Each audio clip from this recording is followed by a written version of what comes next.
Welcome friends,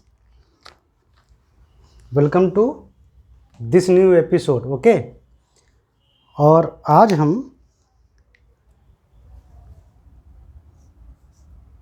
nuclear force इसके बारे में पढ़ेंगे। Nuclear force.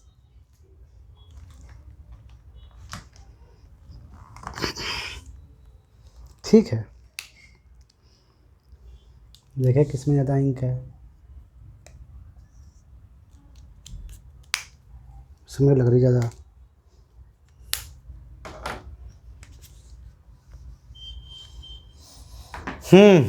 तो न्यूक्लियर फोर्स में हम लोग कुछ जानकारी हासिल करेंगे। ठीक है, देखो एटम में जो इलेक्ट्रॉन्स होते हैं, जो आपने देखा कि ऑर्बिट्स में जो रिवॉल्व करते हैं, उनको बैलेंस करने के लिए या उनको होल्ड करने के लिए जो पॉजिटिव न्यूक्लियस होता है, न्यूक्लियस में प्रोटॉन न्यूट्रॉन होते हैं तो उसका चार्ज पॉजिटिव होता है। वो इलेक्ट्रॉन पर एक फोर्स लगाता है, सेंट्रीपिटल फोर्स, और ये फोर्स इलेक्ट्रोस्टैटिक फोर्स से निकालते हैं, यानी कूलॉम लॉ से।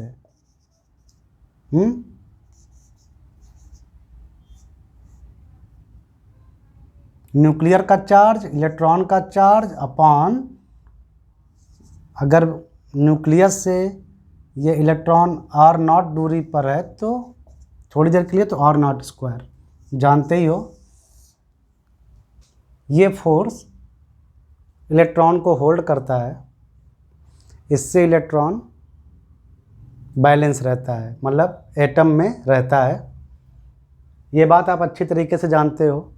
ये तो हुआ इलेक्ट्रॉन को बैलेंस करने वाला फोर्स या उस पर लगने वाला फोर्स जो उसको होल्ड करता है, और वो कूलॉम लॉ से दिया जाता है, Coulomb law of electrostatic force. ये तो आप जानते ही हो। Z where the atomic number, तो न्यूक्लियस पर चार्ज प्लस जेड ही होगा। अगर इसमें जेड प्रोटॉन है तो प्लस जेड ही। ठीक है, इलेक्ट्रॉन का चार्ज नेगेटिव होता है, इसीलिए जो फोर्स लगेगा वो अट्रैक्टिव होगा। ठीक है, ये बात आप जान गए। ये तो इलेक्ट्रॉन पर लगा इलेक्ट्रोस्टैटिक कूलॉम फोर्स। ठीक है, अब आते हैं न्यूक्लियस में।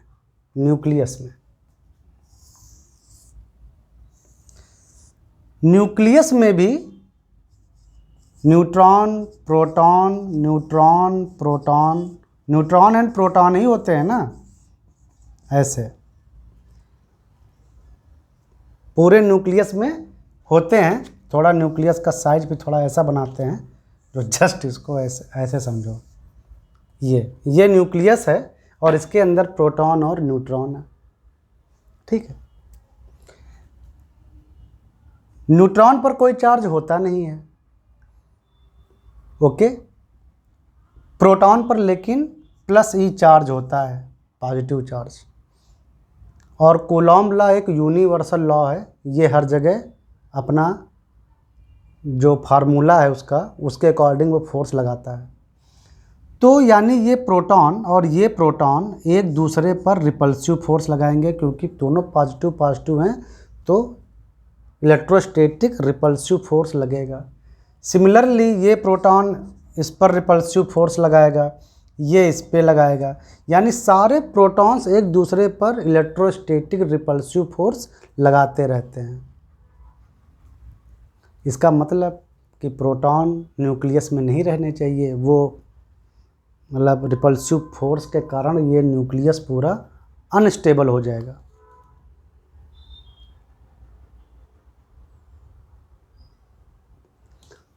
तो यानी कुछ तो है जो कि इन न्यूक्लियन को बांध के रखा हुआ है, जिससे कि इस न्यूक्लियस का एक अस्तित्व है।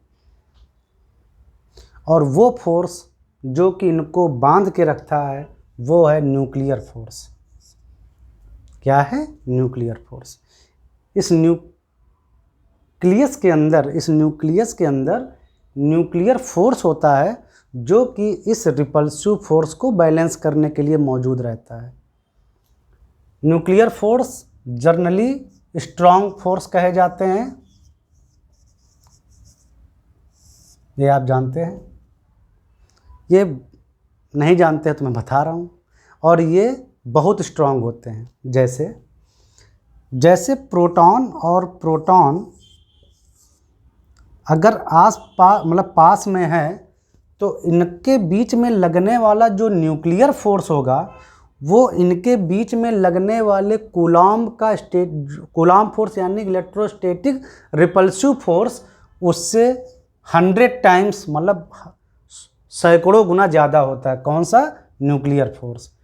न्यूक्लियर फोर्स को हम जैसे यहाँ पर FN थोड़ी देर के लिए लिख लें, फोर्स न्यूक्लियर, तो वो सेम अगर डिस्टेंस के लिए या कह लो ये इलेक्ट्रोस्टैटिक फोर्स से बहुत ज़्यादा होता है, यानी सैकड़ों गुना ज़्यादा होता है।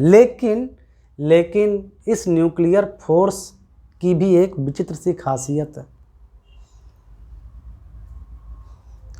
वो हम इसकी प्रॉपर्टी बताएंगे। इसकी एक विचित्र खासियत है जिसके कारण इनको स्पेशल कैटेगरी में रखा गया है। सबसे बड़ी खासियत यह है कि ये बहुत शॉर्ट रेंज होते हैं, शॉर्ट रेंज फोर्स होते हैं। जो ये न्यूक्लियर फोर्स होते हैं ये बहुत शॉर्ट रेंज होते हैं। और न्यूक्लियर फोर्स का बिहेवियर कुछ इस तरह से है। अब बताना शुरू करते हैं, यहीं से बताएं। देखो, ये जो न्यूक्ली है इसका साइज आप पढ़ ही चुके हैं, ये लगभग 10⁻⁻15 मीटर की रेंज में होता है, यानी 10⁻⁻15 10⁻14 से लगा के 10⁻15 के बीच में होता है। इस न्यूक्ली का रेंज होता है 1 मीटर। न्यूक्ली की ये जो न्यूक्लियस होता है, न्यूक्लियस, इसकी जो रेडियस होती है वो इसकी रेंज में होती है। समझ में आया?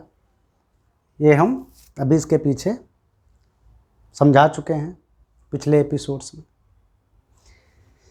ये जो न्यूक्लियर फोर्स होते हैं ये कुछ ऐसे होते हैं कि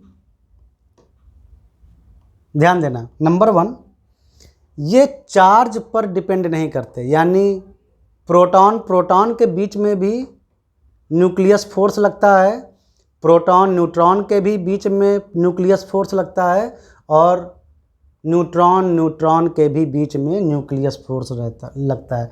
यानी जो न्यूक्लियस फोर्स होते हैं वो चार्ज पर डिपेंड नहीं करते।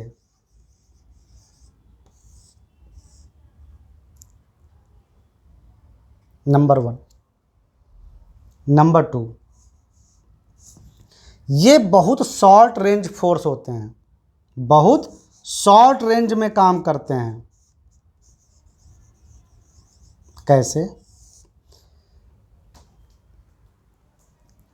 देखो,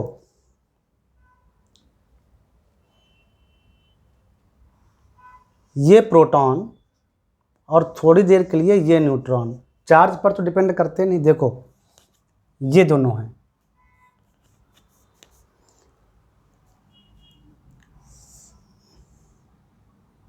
इन दोनों की बीच की जो डिस्टेंस है,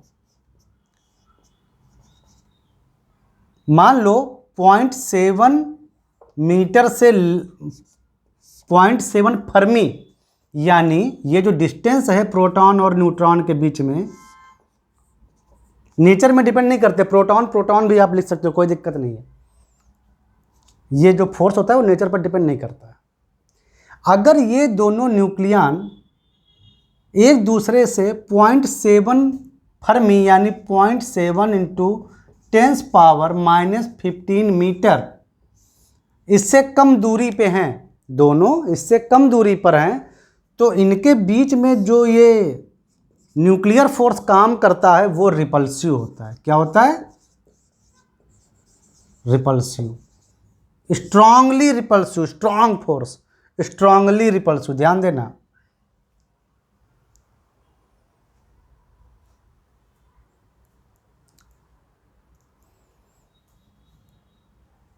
यानी न्यूक्लियर फोर्स चाहे प्रोटॉन न्यूट्रॉन हो, चाहे प्रोटॉन प्रोटॉन हो,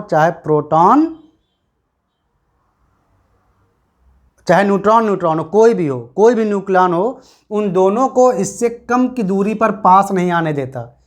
मतलब इससे अगर दोनों न्यूक्लियन पास आए तो भगा देता है, दूर रहो, थोड़ा सब लोग दूर दूर रहो। इसका ये काम है। न्यूक्लियर फोर्स इससे कम दूरी पर कोई दो न्यूक्लियन नहीं आने देता है। इससे ये साबित हुआ कि ये न्यूक्लियन को एटलीस्ट अलग अलग रखने में मदद करता है, और यही नेचर जो है वो एक न्यूक्लियस को शेप देता है, उसको आकार देता है। इनको पास भी नहीं आने देता, इससे पास नहीं आने देगा। इसके बाद वो रिपल्सिव फोर्स लगाता है। जब दोनों के बीच में डिस्टेंस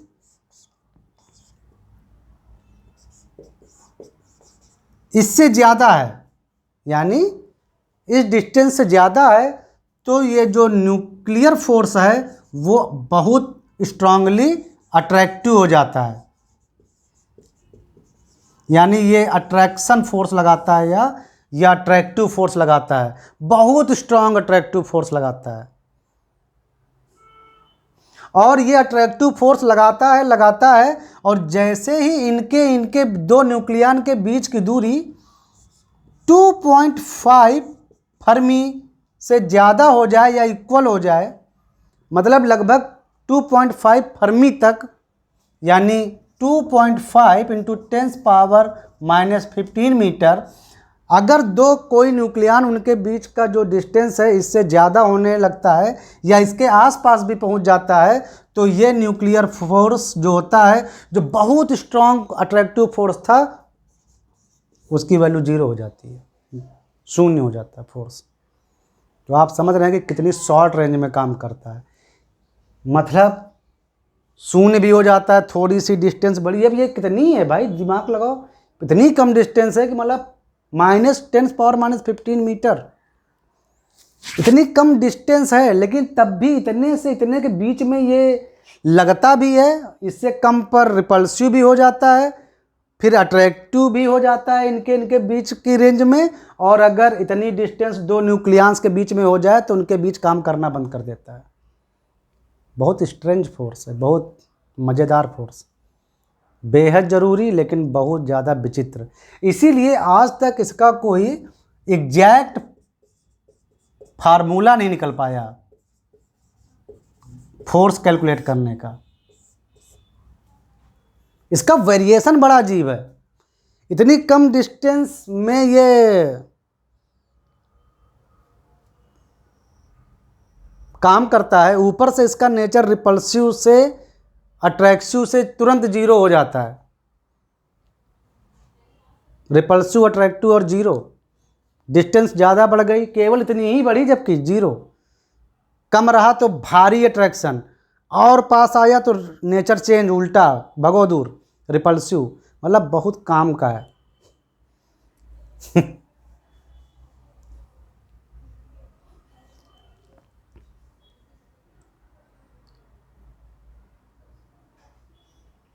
समझ में आया? इस तरह से इसका मतलब नेचर है न्यूक्लियर फोर्सेस का।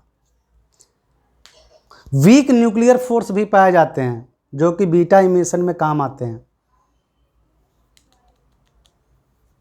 ठीक है, लेकिन उनका यहाँ पर हम लोग जिक्र नहीं कर रहे हैं, क्योंकि आपके कोर्स में यही है, स्ट्रॉन्ग न्यूक्लियर फोर्स को थोड़ा अंडरस्टैंड करना। समझ में आया?